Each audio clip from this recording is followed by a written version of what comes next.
Si usted lo desea, puede irse ubicando en Lucas capítulo 13. Lucas capítulo 13. Hoy estaremos compartiendo del versículo 1 al versículo 9. Lucas 13 del versículo 1 al versículo 9. Vamos a esperar que lleguen unos 2 minuticos más, que vuelvan los acudientes para hacer la lectura. Quiero informarles, si usted está por primera vez aquí, que el domingo pasado terminamos una serie de Nehemías. Estuvimos compartiendo el libro de Nehemías capítulo a capítulo, versículo a versículo, y ha sido maravilloso poder juntos como iglesia estudiar un libro de esa manera, poder descubrir más allá de algunas verdades que quizás en algún momento de la lectura que habíamos hecho de estos libros habíamos pasado por alto. Antes de empezar esa serie empezó en el mes de febrero de este año. Nosotros nos mudamos acá para el primer fin de semana de febrero para este local, antes estábamos en otro. Y a razón de mudarnos quisimos ver esa serie, quisimos compartir estas verdades. Estábamos siguiendo la serie del libro de Lucas. El Evangelio de Lucas lo hemos estado estudiando ya hace un par de años, capítulo a capítulo, versículo a versículo. Antes de empezar Nehemías habíamos visto un sermón del capítulo 12, hayamos culminado el capítulo 12. Y a eso se debe que queramos continuar con esta serie del Evangelio de Lucas, que está entonces del capítulo 13 en el versículo 1 al 9. Yo voy a leer desde la versión Nueva Biblia de las Américas, por si usted tiene una versión distinta. Y la manera en que lo hacemos en esta iglesia es, nos ponemos sobre nuestros pies. Yo voy a leer del 1 al 8 y de manera unánime leeremos el versículo 9. Por favor, sobre sus pies. Yo leo del 1 al 8 y de manera unánime, a una sola voz, leeremos el versículo 9. Dice la palabra del Señor así. En esa misma ocasión había allí algunos que contaron a Jesús acerca de los galileos cuya sangre Pilato había mezclado con la de sus sacrificios. Él les respondió: ¿piensan que estos galileos eran más pecadores que todos los demás galileos porque sufrieron esto?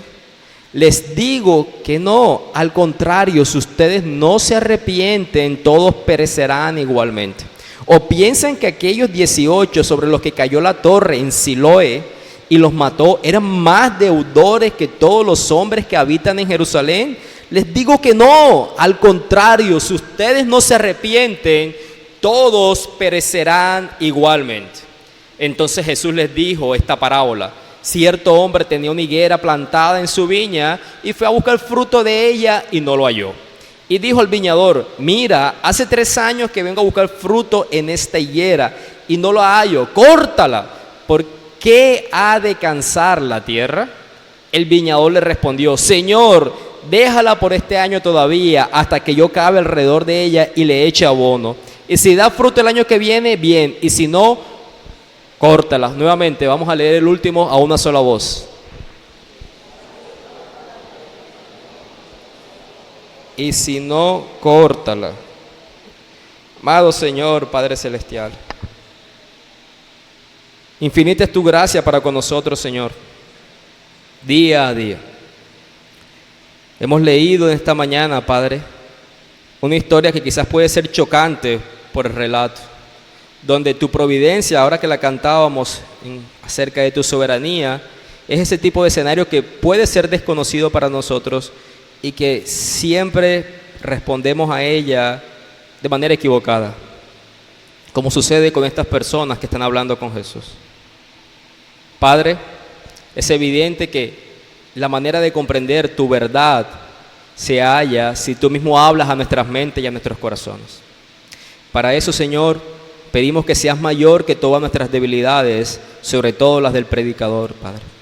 Que tu gracia sea superior a los pecados de esta iglesia y a los pecados del pastor también, Señor. Ayúdanos en medio de las debilidades físicas que podemos experimentar en esta mañana, Señor, aún sobre lo que significa el clima, y que en todo esto tú seas superior para el deleite de nuestra alma, para la santificación de ella y para la vida espiritual en los corazones donde no se encuentra la vida, Señor. Bendito seas, Dios. Amén y amén. Pueden sentarse, por favor. Permítame empezar pidiendo excusas. Estaba tan emocionado con la lectura que no di pie a que pudiéramos leer el último versículo de manera unánime. Les mencionaba hace un instante de que estamos estudiando el Evangelio de Lucas. Recordarán los que tienen mayor regularidad en medio de nosotros, capítulo a capítulo, versículo a versículo. Pero ¿por qué el Evangelio? ¿Por qué nos gusta enseñar los Evangelios? Bueno, recordemos que los Evangelios son biografías teológicas. ¿Qué quiere decir eso? Ustedes conocen las biografías que pueden leer de algún personaje, y las biografías son redactadas de manera cronológica. Nace en tal lugar, vive en tal parte, hizo esta obra, y de esa manera describe la biografía que es redactada de alguien específico. Una biografía teológica tiene el propósito más bien de describir a Jesús como el Hijo de Dios. Cada uno de los evangelistas, que ustedes bien saben son 4, ¿no? Tenemos Mateo, tenemos Marcos, tenemos Lucas y tenemos Juan. Tienen un enfoque particular, un público en mente cuando han escrito cada uno de estos evangelios. Pero el propósito de cada uno de ellos viene a ser particularmente el mismo. Miren, por ejemplo, Hechos capítulo 1, no es necesario que vayan allá, versículos 1 y 2, que es el mismo autor del Evangelio de Lucas, es decir, a Lucas. Él dice: en el primer relato, estimado Teófilo, escribí acerca de todo lo que Jesús comenzó a hacer y a enseñar hasta el día que fue recibido arriba en el cielo. ¿Cuál es el objetivo de Lucas entonces cuando escribió el Evangelio que lleva su nombre?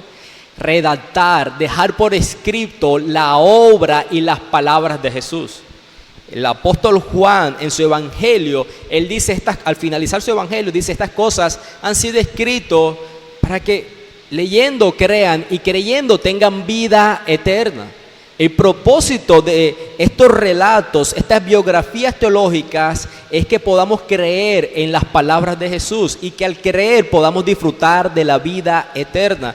¿Por qué? Porque conocer a Jesús es el propio regalo de la vida eterna. El regalo que el Evangelio nos ofrece trasciende a la eternidad. Es decir, la vida eterna no es relevante porque no tenga un límite, sea eterno. La vida eterna es relevante porque se trata precisamente del conocimiento del único Dios verdadero y de su Hijo Jesucristo, a quien Dios ha enviado. Juan 17:3. Eso dice la Escritura acerca de la vida eterna. El mayor bien de nuestra alma y que al mismo tiempo moldea nuestra vida es conocer a Dios y conocerlo por medio de la persona de Jesús.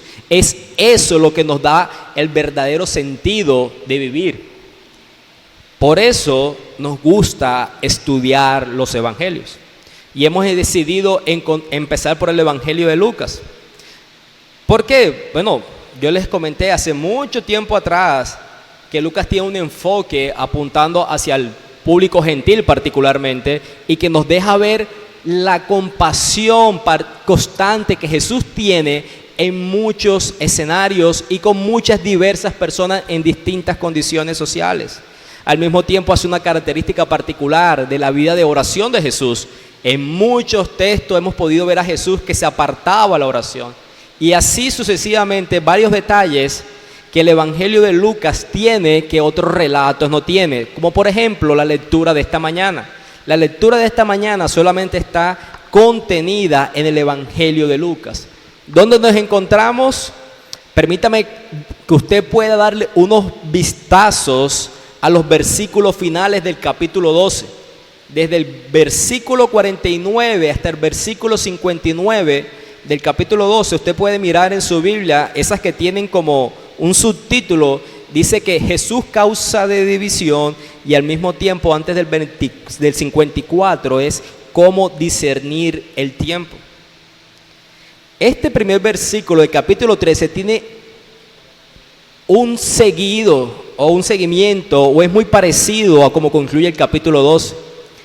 Porque cuando el versículo 1 del capítulo 13 dice en esa misma ocasión, está haciendo referencia a la ocasión anteriormente narrada. Para nosotros en nuestras Biblias es el capítulo 12. Para nuestra vida de iglesia significó el mes de enero que culminamos. Bueno, mentira, eso fue el año pasado, que en enero estábamos en otro tipo de serie, cuando culminamos el capítulo 12. El tema en esos versículos que Jesús le dijo es: ustedes pueden discernir el tiempo, ve que va a llover, dice es momento de llover. Cuando sopla el viento del sur dicen va a hacer calor. Y los llaman en el versículo 56 hipócritas. Disciernen el tiempo atmosférico y no disciernen el momento espiritual, donde estoy yo como hijo de Dios trayendo las palabras del Padre para salvación y para el arrepentimiento. Es en ese contexto, no solamente literario y también en relación al tiempo, cuando dice en esa misma ocasión que este relato del capítulo 13 tiene sentido para nosotros. Básicamente, lo que estos versículos que hemos leído, 9 versículos que hemos leído y casi que todo el capítulo 13 tienen que ver, es centrar el mensaje en el llamamiento del arrepentimiento personal. En el llamamiento frente a la responsabilidad del arrepentimiento que cada ser humano tiene frente a las enseñanzas de Jesús. Jesús sigue, o Lucas nos da este relato de lo que Jesús estaba enseñando en medio de ese contexto de personas que no se arrepentían a pesar de que estaban escuchando el mensaje del Padre que llegaba por la boca mismo de su propio Hijo, es decir, Jesucristo.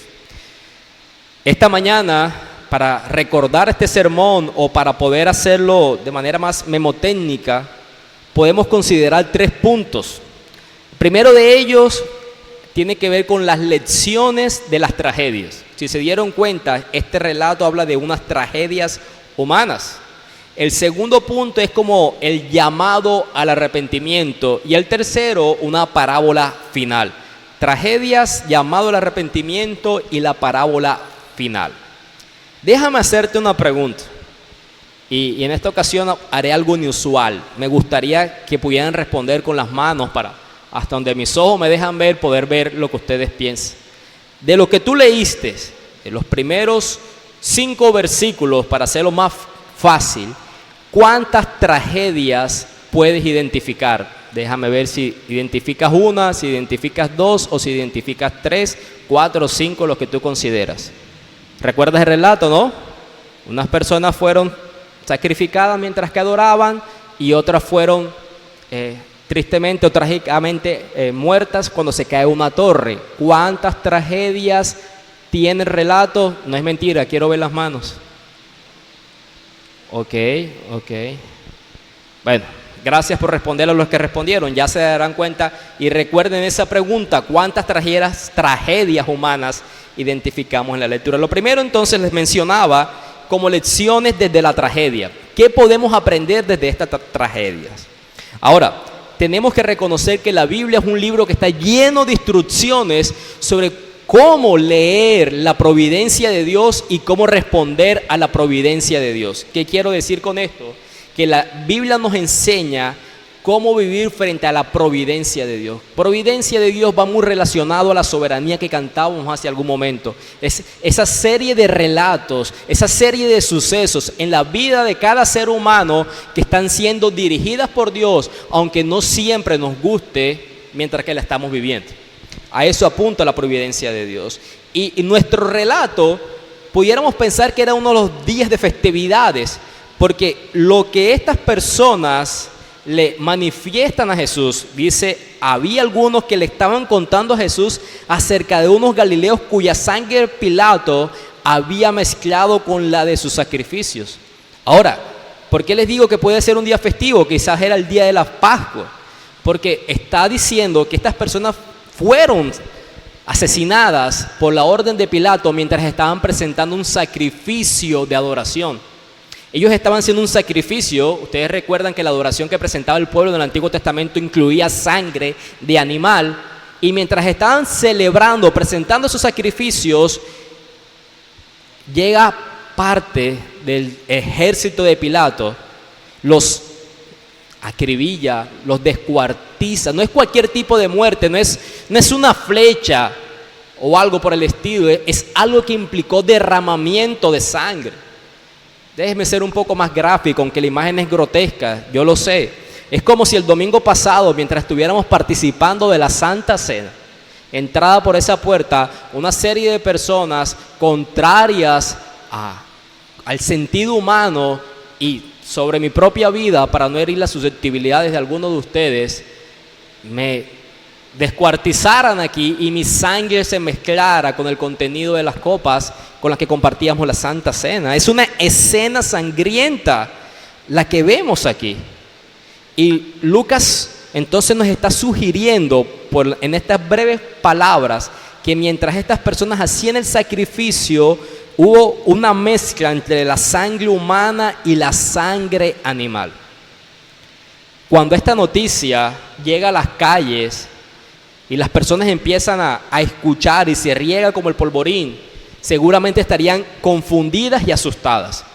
Imagínese usted, wow, si estas personas están practicando lo que la ceremonia levítica o la ceremonia instituida por Dios establece y les sucede eso. Eso es como cuando vemos algún tipo de tragedia en medio de nuestra sociedad y pudiéramos pensar, no, es que ese fue un accidente porque estaba tomando y mira lo que hizo y perdió la vida, y todo el mundo dice como, pues, ¿qué podemos esperar? Estaba alcohólico, estaba borracho. Pero cuando vemos este tipo de muerte, que era que estaban celebrando, teniendo comunión con Dios por medio de estas prácticas y sacrificios, eso tiene que generar una serie de inquietudes, miedos y confusiones en la mente de cualquier persona. Y estas personas se hacen la pregunta que todo creyente normalmente se hace, como, ¿y Dios cómo encaja en esta historia? O sea, estas personas estaban buscando a Dios y lejos de ser protegidos por Dios, tuvieron este tipo de muerte tan grotesca. Quizás esta gente pudiera estar pensando, oye, si Dios nos libró de la esclavitud de Egipto y luego estuvimos en el exilio, pero aún allá nos rescató, ¿ahora estaremos en un escenario de opresión y tiranía de los romanos? ¿Ahora estaremos aquí bajo las manos de los romanos? No era meramente que el pueblo había sido asesinado, sino habían sido asesinados en el templo mientras presentaban sacrificio. Y la pregunta salta, ¿dónde está Dios en todo esto? Y yo sé que usted puede sentirse identificado, porque normalmente es la pregunta que surge cuando el sufrimiento toca las puertas de nuestras vidas o vemos el sufrimiento en las puertas de las vidas de otras personas cercanas. ¿Dónde está Dios en todo esto? Y por supuesto entonces que la lógica humana llevó a que la respuesta ¿cuál fuera?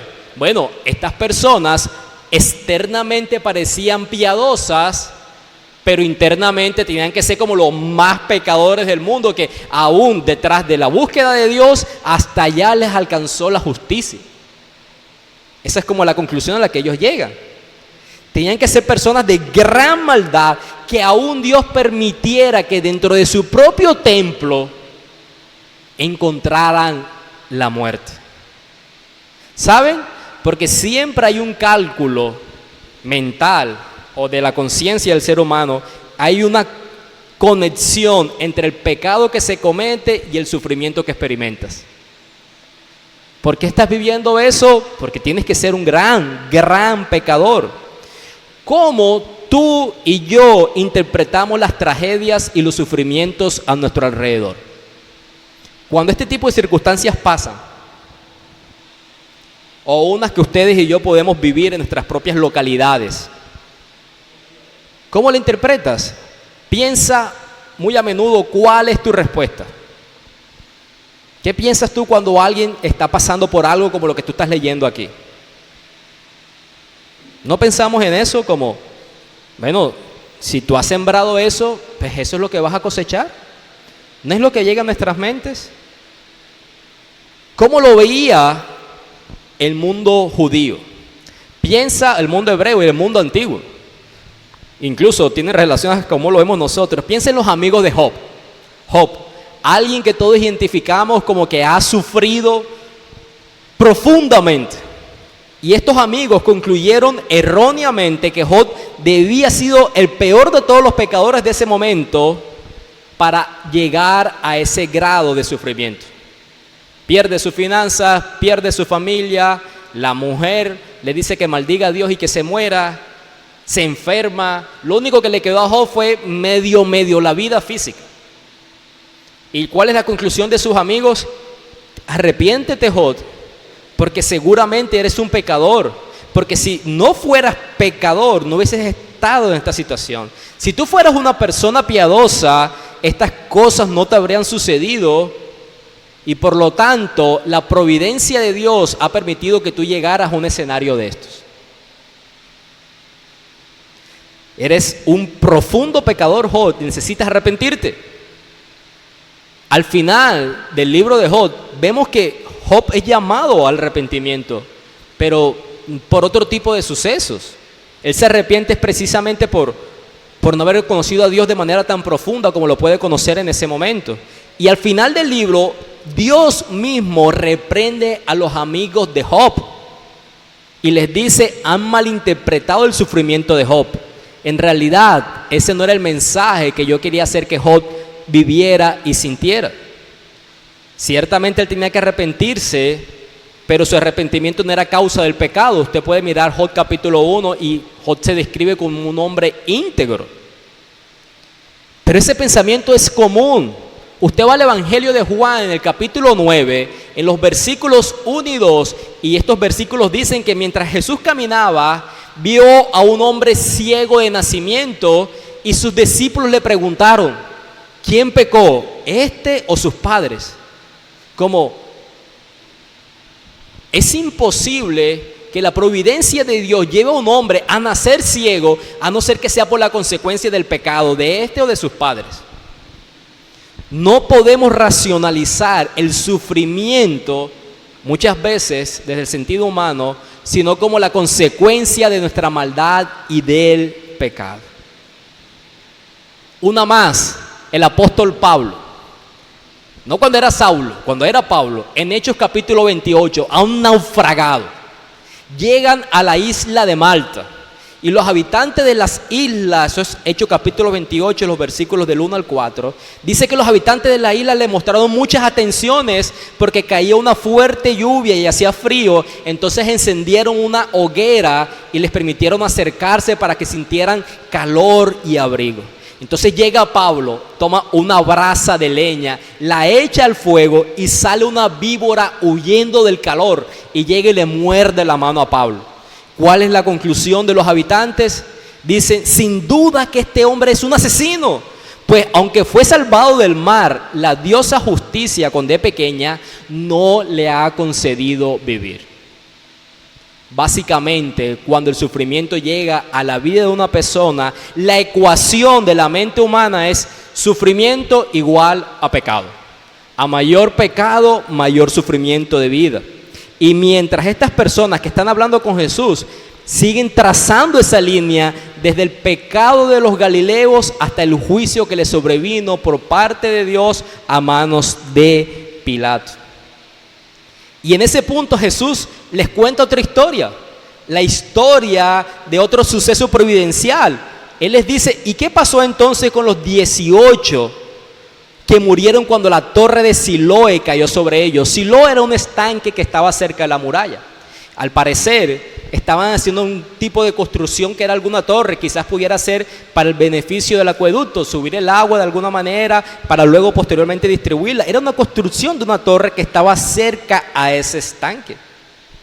Y el relato de Jesús dice que esas 18 personas inocentemente caminaban por la calle. No utiliza esas palabras, pero está diciendo es que ellos estaban ahí y la torre se cayó. Estas personas estaban en sus propios asuntos. Ellos no estaban involucrados ni supervisando la construcción ni nada por el estilo. Tampoco estaban molestando a los trabajadores de la construcción como para decir que los trabajadores hicieron que la torre se cayera. No.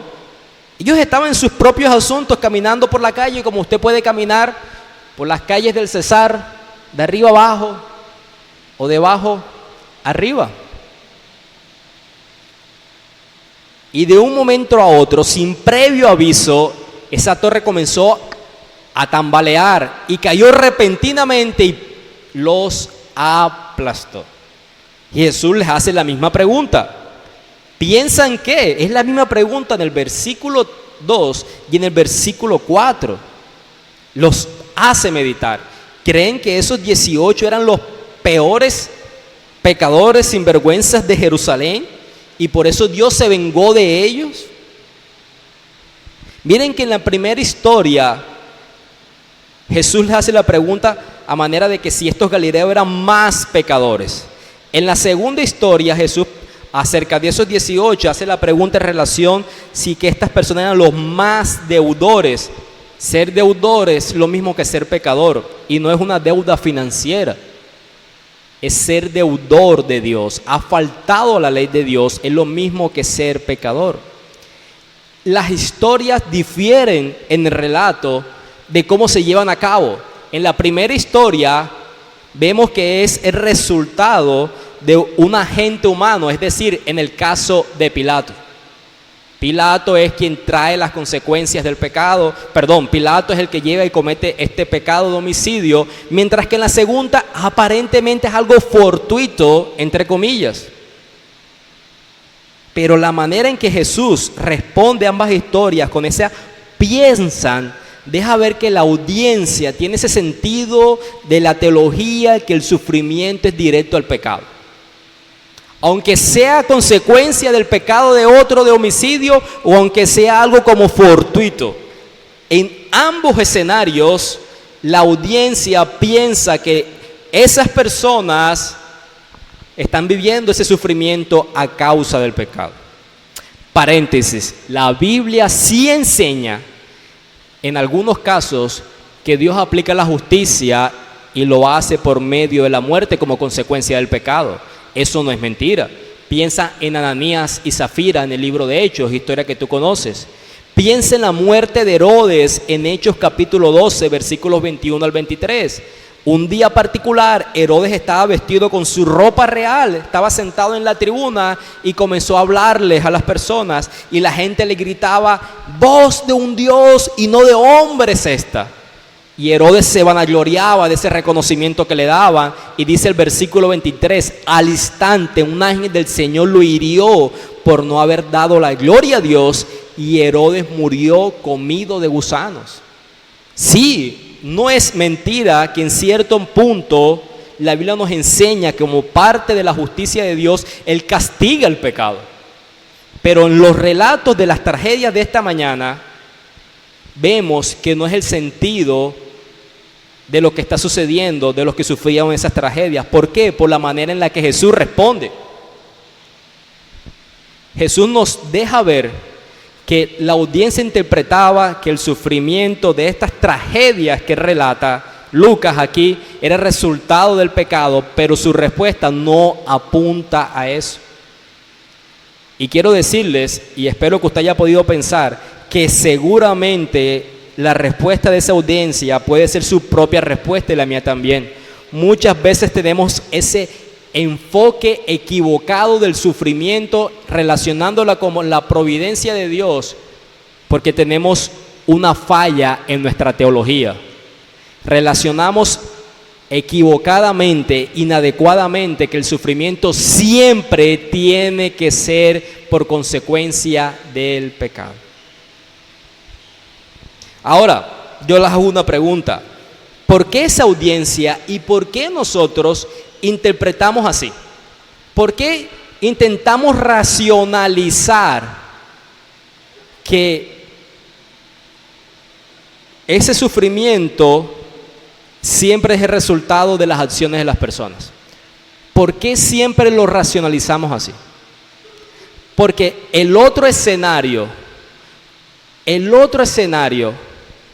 sería considerar cómo es posible que un Dios que se revela como amoroso, compasivo y misericordioso permitiera asuntos como estos.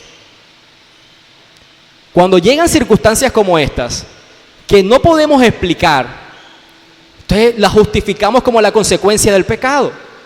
Porque lo otro es, si estas personas no están viviendo eso por el pecado, entonces, ¿cómo un Dios de amor, misericordia y bondad permita que estas cosas pasen?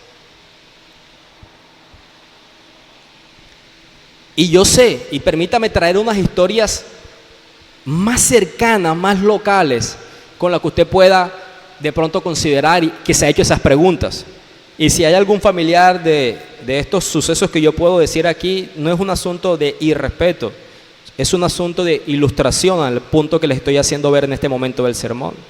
Hace muchos años atrás, recuerdo una tragedia en una población de la costa, de un bus que se incendió con unos niños, si no estoy mal fueron 33 o 31 niños. Y eran niños de una iglesia local, de otra denominación, pero eran niños que estaban en una actividad religiosa. Y surgen esas preguntas, ¿por qué son niños? Y son niños que están en búsqueda de Dios o están en este tipo de actividades, ¿por qué suceden este tipo de cosas? Hace un par de años, creo que eso fue antes de pandemia, o no sé si después de pandemia, en la ciudad hubo un accidente en la carrera 9, donde un árbol le cayó encima a un vehículo y la persona que iba manejando falleció. Esta persona se supo después que tenía 8 días de estar trabajando como chofer de ese vehículo. Su profesión era abogado. Y tú dices, no sé si eran 8 días o 2 días, algo así. Y tú dices, no era una persona que estaba intentando solventar sus gastos y los de su familia, lejos de su profesión, porque él era abogado, intentando sobrevivir. Y le pasa este asunto, se cae un árbol, cae sobre él y fallece. Y las preguntas surgen. Entonces, cuando intentamos darle sentido a este tipo de sucesos y de eventos, o hacemos lo que pensamos inicialmente como esta audiencia, algo había escondido ahí que no conocemos, o batallamos entonces con ese pensamiento de cómo un Dios amoroso, compasivo y misericordioso permite que esos asuntos pasen. Hay una frase famosa de un filósofo, John Stuart Mill, que él planteó uno de los argumentos más famosos contra el teísmo cristiano en relación a eso. Él dice lo siguiente: los cristianos afirman que Dios es bueno, amoroso y omnipotente, es decir, que todo lo puede. Pero estas cosas no pueden ser ciertas con todo el dolor, el sufrimiento y la tragedia de este mundo. Si Dios es bueno y si Dios es amoroso, seguramente eliminará el dolor y el sufrimiento, a menos que no pueda hacerlo. Y si Él quiere deshacerse del dolor y el sufrimiento, pero no puede, entonces no es omnipotente. Si Él es omnipotente y no libra al mundo del dolor y del sufrimiento, entonces no es bueno y no es misericordioso. ¿Vieron ese ataque directo a nuestros principios que la Biblia nos revela? Él toma 3 características, 3 atributos del Señor: la bondad, la misericordia y la omnipotencia. Y Él dice, no puede haber una relación entre ellas, porque si Él puede y no lo hace, entonces no es bueno y amoroso. Y si Él es bueno y amoroso y no puede, entonces no es omnipotente. Básicamente pone a dudar la fe de cualquier conciencia que escuche eso. ¿Qué pasa? En su reflexión, él pasó por alto todos los atributos del Señor, como la santidad, y también no consideró la pecaminosidad de los seres humanos. Lo que sucede, hermanos, frente a las tragedias, es que hacemos la pregunta inadecuada en escenarios como estos. Hacemos la pregunta inadecuada, es ¿por qué sucedió esto? Y lo que vemos en esta historia de Lucas es que Jesús redirecciona el pensamiento de su audiencia y los lleva a hacerse la verdadera pregunta, lo cual nos da paso a nuestro segundo punto, ese llamado al arrepentimiento. Jesús comprende la lucha interna frente a un acontecimiento trágico y da respuesta a su pregunta. Si no tuviéramos este texto delante de nosotros, todo lo que pudiéramos saber, me refiero a los versículos particularmente el 3 y el 5, si no tuviéramos esas respuestas de Jesús, todo lo que pudiéramos saber de esta historia es que las personas estaban luchando con racionalizar el sufrimiento y el pecado del hombre. Ahora, si este texto no está aquí, ¿cómo hubiese respondido Jesús? ¿O cómo responderías tú mejor esa pregunta? ¿Cómo respondes tú cuando alguien te indaga por los sucesos como los que yo te mencioné que han sucedido en medio de nuestra sociedad? Algunos filósofos, algunos pensamientos ateos, no es que Dios no es omnipotente, es evidente que Dios no es omnipotente, está la responsabilidad humana y la omnipotencia de Dios no puede ser superior a la responsabilidad humana. Otros intentamos como trivializar la soberanía de Dios. Hablamos de la soberanía de Dios, pero lo dejamos de manera como genérica. Dios es soberano. Sí, mira, estas cosas pasan porque Dios es soberano. Y ciertamente Dios es soberano. Cantábamos eso y lo hacíamos desde el entendimiento. Pero intentamos racionalizar estos sucesos desde la soberanía de Dios. O la más sencilla, las cosas ocultas le pertenecen a Jehová. Las cosas ocultas le pertenecen a Dios.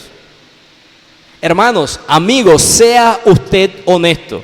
Póngase en el lugar de Jesús. Es a usted a quien le están indagando. Algunos de ustedes, y esa pregunta me la hice yo, ¿usaría esa oportunidad para llamar a alguien al arrepentimiento? Alguien viene a indagarnos sobre una situación de calamidad, de tragedia, y nuestra respuesta es la de Jesús. ¿Cuál es la respuesta de Jesús? Si ustedes no se arrepienten, título del sermón, si ustedes no se arrepienten, van a perecer todos igualmente.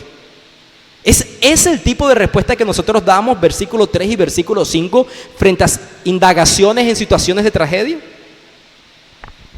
¿Qué es lo que está haciendo Jesús? ¿Por qué si le vienen a preguntar, ¿por qué le pasó esta tragedia a estas personas? ¿Será porque son pecadores? Él termina hablando de arrepentimiento. Básicamente, él lo que les está diciendo a su audiencia es, vienen a mí molestos con este problema teológico de por qué mi Padre permite el sufrimiento y el dolor en el mundo, pero vienen a mí con la pregunta equivocada. ¿Sabes cuál es la verdadera pregunta frente a una situación de esa que tú puedas observar frente a la tragedia? La verdadera pregunta es, ¿por qué no fui yo? ¿Por qué no fui yo? ¿Qué es lo que yo tengo de distinto a esos que cayeron en manos de Pilato? ¿O qué tengo yo de distinto a esos 18 que esto le pasó? Esa es la verdadera pregunta que deberíamos hacernos cuando somos testigos de situaciones de tragedias y de sufrimiento y de dolor. Déjame decirte en esta mañana que si tú recibes injusticias de hombres, nosotros mismos somos injustos con los demás. Lo que nunca sucede es que recibas injusticia de Dios. Dios nunca es injusto. Lo que sucede es que tenemos el yo demasiado entronizado en nuestros corazones. Tenemos una alta estima de nuestra condición moral. Déjame darte un ejemplo de lo que quiero decir. Imagínate que tú eres propietario de un vehículo y cada vez que tú viajas no lo haces en tu vehículo, pero tú tienes a bien de dejárselo a tu vecino. Y para favorecerlo, porque él tiene niños pequeños, porque él no tiene vehículo y tú tienes a bien dejar el vehículo. Y por tu tipo de vida, eres una persona que viaja con regularidad. Cada 45 días estás viajando. Se lo deja la primera vez y él es una persona muy agradecida. Wow, puedo llevar a mis hijos al colegio protegidos del sol y de la lluvia. Muchas gracias, querido vecino. Vuelves a viajar la segunda vez y se lo vuelves a dejar. Por supuesto, él sigue siendo una persona agradecida. Pero ¿qué sucede cuando llega la tercera vez y tú, porque es tuyo y es de tu voluntad, tú decides no dejárselo y esta persona se molesta porque tú no le volviste a favorecer igual? ¿Tú qué pensarías? ¿Qué pensarías de tu vecino? Y mayor aún, él no solo está molesto porque no ha sido favorecido igual por ti, sino que te hace el reclamo y utiliza la siguiente frase: eso no me parece justo, que en esta ocasión tú viajes y no me la dejes. Y tú dices, justo, justicia. Si habláramos de justicia, ni siquiera la segunda ni la primera vez debía haber concedido voluntariamente ese beneficio para ti.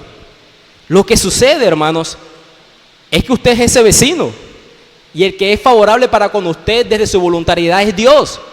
Y el día que Dios sencillamente no quiere ser favoroso contigo y experimentas el sufrimiento, te levantas al igual que el vecino y tú dices, no me parece justo, Dios, porque tenemos una mala relación de lo que significa misericordia y gracia y justicia. Eso es lo que sucede en nuestras vidas. La primera vez que tú saboreas la tierna misericordia y la gracia de Dios, nuestros corazones se llenan de gratitud, hasta cantamos por eso. Pero cuando llega el punto donde no tenemos gracia y misericordia de Dios, entonces nos molestamos con Dios, nos enojamos y quejamos delante de Él. Confundimos justicia con misericordia. El carácter de Dios es ser generoso con su misericordia, eso es cierto. Él es misericordioso, pero recuerda esto, la gracia siempre es voluntaria y nunca requerida. Tú no demandas gracia, tú recibes gracia por parte de Dios y misericordia. Es algo que tú no demandes, sino algo que recibes. Y en esa respuesta de Jesús, en ese llamado del arrepentimiento, déjame seguir la línea de pensamiento del pastor John Piper en dos palabras. En esa frase, si ustedes no se arrepienten, todos perecerán igualmente. Dos palabras, igualmente y perecerán. ¿Qué quiere decir igualmente? Que perecerán igualmente. Quiere decir que si tú no te arrepientes vas a morir en medio de una adoración a Dios o que te va a caer una torre encima. Por supuesto que no. No está diciendo eso. Ese igualmente no quiere decir entonces que si no te arrepientes vas a morir trágicamente. Ese igualmente quiere decir que en ambos casos de tragedia estas personas no lo vieron venir, les tomó por sorpresa. En ambos casos a estas personas les tomó por sorpresa. Y solo el arrepentimiento puede prepararte para encontrarte con Dios, porque tú no puedes pensar como que si no me he arrepentido, hoy es el día en que me voy a arrepentir porque hoy es el día que me voy a encontrar con Dios. Nadie sabe el día en que eso le va a suceder. Y déjame hablarte de la palabra perecer. Si ustedes no se arrepienten, todos perecerán igualmente. ¿Qué significa perecer? Bueno, significa morir, eso es cierto, pero en este contexto no debe ser meramente morir, porque a pesar de que tú te arrepientas de tus pecados y creas en Jesús, todos van a experimentar la muerte física. No hay nadie que porque crea en Jesús no va a experimentar la muerte física. Tiene que ser algo más. Perecer en el Nuevo Testamento, por ejemplo, en Juan 3:16, esa palabra es usada en la siguiente frase: porque tanto amó Dios al mundo que todo aquel que cree en Él no perezca, sino que tenga vida eterna. Juan 10:28, yo les doy vida eterna y no perecerán para siempre. Básicamente, perecer es lo que te sucede si no tienes vida eterna. ¿Qué quiere decir eso entonces con perecer? Perecer apunta al juicio final. Si no te has arrepentido, vas a perecer, es decir, estarás en el juicio final condenado. Este llamado al arrepentimiento que Jesús hace a las personas, les dice, todos por igual, sin saber cuál es su carroza fúnebre que lo llevará delante, la presencia de Dios le tomará por sorpresa. Es mejor que estés arrepentido ahora que eres consciente del llamado que tienes que tener frente a tu propia culpabilidad, y al mismo tiempo, si ese llamado incluye una advertencia de que perecerás, serás condenado en el juicio de Dios. ¿Qué significa arrepentimiento? Porque Él les dice, si no se arrepiente, arrepentimiento significa conocer tu pecado. Quiero que sepas que no significa lamentarse porque te descubrieron. No significa sentirte avergonzado porque fuiste pillado. No significa que te duelen las consecuencias de tu desobediencia. Significa que te duele tu pecado, te duele tu ofensa a Dios. Eso es distinto. El arrepentimiento es el resultado de la convicción que has ofendido a Dios, no el temor a las consecuencias de esa ofensa. Y el llamado al arrepentimiento incluye el creer en el Señor Jesucristo. Déjame terminar con la parábola, que es el último punto, y es muy breve. Ustedes leyeron la parábola. Un cultivador va a visitar la viña y se da cuenta que hay una higuera que está plantada que no ha dado fruto. Han pasado 3 años y no ha dado fruto y dice, córtala. El viñador le responde, Señor, déjame y yo la abono, dale 1 año más de tiempo y si no la vas a cortar. ¿Qué tiene que ver eso con esta historia? ¿Quién es el dueño de esta viña que se relata aquí? Cierto hombre tenía una higuera plantada en su viña. Es Dios mismo. Jesús está diciendo y está revelando aquí la paciencia de Dios. Jesús está revelando aquí la paciencia de Dios. Cómo una y otra vez Él es paciente en aquellas personas que no han dado fruto a la escucha de su palabra. ¿Cuánto tiempo llevas tú escuchando la palabra del Señor y el Evangelio? No cuánto tiempo llevas en esta iglesia. ¿Cuánto tiempo llevas siendo expuesto al Evangelio? Porque al igual que los que le sucedió en la tragedia, no sabes si mañana tengas la oportunidad de arrepentirte. Lo que Jesús busca de cada uno de sus oyentes en su audiencia es que den fruto y fruto de arrepentimiento.